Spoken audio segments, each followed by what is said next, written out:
Hello everybody, I'm Nick and this is the second episode of my ongoing series LAPD or LinkedIn Advice Police Department. In this series we're taking a look at really bad or questionable advice on LinkedIn, which is very easy to find, by the way. Most of it is totally bad, and we're trying to make the most of it and provide good advice by fixing it, correcting it, or just giving some context. As always, none of this is a dig to the actual creator themselves, but rather the advice, and for that reason the advice is anonymized. This video is very interesting because it has an example of a clean code piece of advice that really isn't clean at all. So it's weaponizing an acronym like keep it simple stupid to make a statement that is just incorrect. If you like that type of content and you want to see more, make sure you subscribe. For more training, check out my courses on dometrain.com. Now, quick announcement before I move on. We just launched a brand new course on Dometrain called Getting Started with Clean Architecture in .NET, and that course is authored by the excellent educator Amikai Mandelband. You probably know him from YouTube. Link in the description if you don't already. Now, Amikai works for Microsoft and he works on technology that powers tools like PowerPoint and Office in general, as well as Teams. So you know his code is used by millions or hundreds of millions of people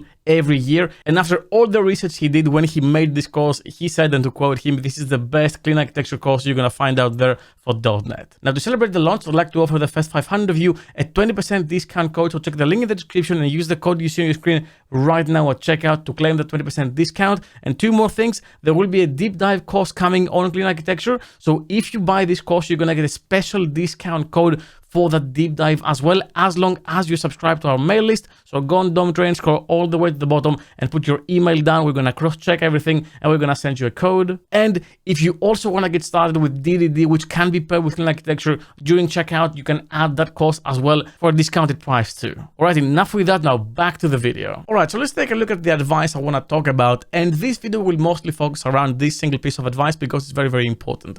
So this is what the advice looks like. Keep it simple stupid, .NET tip. Now, keep it simple stupid is actually an acronym we use called KISS. It's usually part of the whole solid YAGNI, which means you aren't gonna need it, or dry, do not repeat yourself, and so on. KISS is one of those acronyms that people use in the context of clean code. So if your code is using dry, YAGNI, solid, and KISS, then it's perceived to be clean code. Now, I have an issue with all those terms and the term clean code in general, but that's a story for another video. In this video, I want to talk about this specific example given here. Now, I should point out that these images do come with text, and usually the text is completely useless. All you're really going to get from the text for this, for example, is that using KISS will allow you to write less error-prone, maintainable, and clean code. That's basically it. Now, before I move on, I'd like to let you just take a look at these two pieces of code and write in the comments down below if you really think that the second is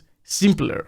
Because in my opinion, less doesn't mean simpler. If anything, I think that the second thing is way harder to read. It is not simpler, it's actually worse. Let's take this example and put it into the ID just to have a full understanding of what's going on here. So this is the code in the example. This is supposed to be the bad example and this is supposed to be the good example. Now, I find this very hard to read, and in general, I'm trying to keep in my code 1 dot per line as a rule, because having chaining dots, and that's actually a rule from the code calisthenics rule set, which I don't agree with everything, but this one does seem to work for me. So having everything smoothed here, especially in a constructor of the string, which is not something you usually see, can just add more cognitive load to understanding what's going on here. This is very simple to me. We just have a character array based on the input. We reverse that array, which is the character array of the string, and then we return a new string based on that array as a source. It is very simple. This is like we get an input, which we reverse, and then we use a to array, but then it's like, what exactly is going on here? So it's just a lot. I don't think that it really delivers in the promise. If we actually detach this a bit, I would say that this would be better. In fact, I would just say reversed characters, and then you can have input dot reverse, and I could use something like this, which in my opinion would be more acceptable. Or you could just extract this. By the way, all of this would be optimized, so you wouldn't have to worry about allocating multiple fields. These two approaches, the one I had before and this one now, would perform the same. So you could even revert this and say var characters array, and you can do something like this, which at this point, you're basically on the same thing you were before. So for what good reason would you use one over the other? Now, if you truly prefer this approach, the one that has just a single line of code with everything smushed together, please let me know, because I want to understand the reasoning behind this choice, because to me, it is not clear at all. This is something I would take a look at just scanning through the code and have to pause to understand exactly what's going on. If I was to do this, I wouldn't go with any of these approaches if the goal here would be to go with simplicity. In fact, what I would say is public string and then reverse string nick. And I would go with a dead simple approach, which I think is way simpler than both of them. And you can let me know in the comments if you think it's simple or not. And that would just be return string dot concat and then input dot reverse. And that's it. That's it. That's the reverse. Yes, 2 dots per line. Sure, we could technically just extract this here and say reversed input and have it be concatenated. But this is still way better than both this, because it is smaller without sacrificing any maintainability or simplicity or understanding or readability. But it's also similar than this because you don't have to chain all of those calls to cast it from one thing to another. Now, one of the very reasonable concerns you could have with all this is performance. And how would performance play into this? Because when you're dealing with strings in C# and any language really, strings are very, very expensive. So doing something like this and using an example like this, in my opinion, is also bad because simplicity can have a very visible impact on performance. So clean code isn't necessarily fast code, and especially with strings and allocations, it can be bad. So how we can have a very, very fast and memory efficient approach to this?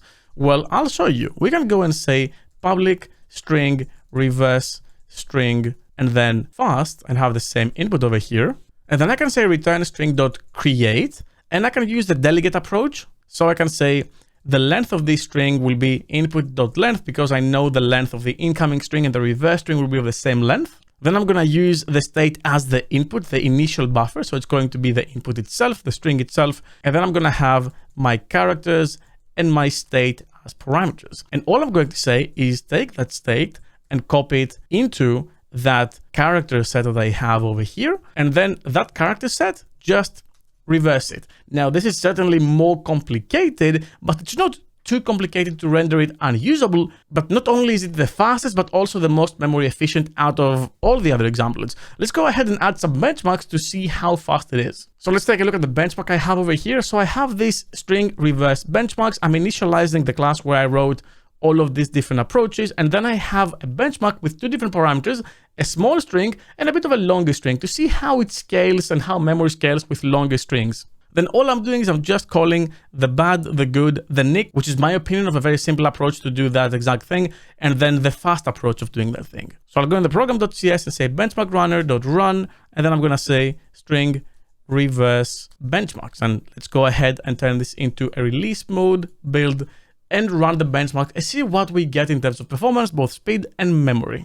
All right, so results are back, and let's see what we have here. So in terms of speed, the original advice is actually in the first example 4 times, and in the second example with the longest string, many, like 10 times faster than what the good advice on LinkedIn provided you with. And is also more memory efficient. In fact, it is the second most memory efficient thing after my very optimized approach. And by the way, my simple approach is slower and not very memory efficient, but that wasn't the goal in the kiss conversation. But as you can see, the one using the string.create with the delegate is both the fastest by far, it scales great as you can see over here, and it's the most memory efficient. So in my opinion, it is not too complex, and if you are to do any of that, you should be using this approach. It's not hard to understand, work with spans, and it's a great tool to have to your toolbox. But now I want to know from you, what do you think about all this, and which one would you be using in your own applications? Leave a comment down below and let me know. Well, that's all I have for you for this video. Thank you very much for watching, and as always, keep coding.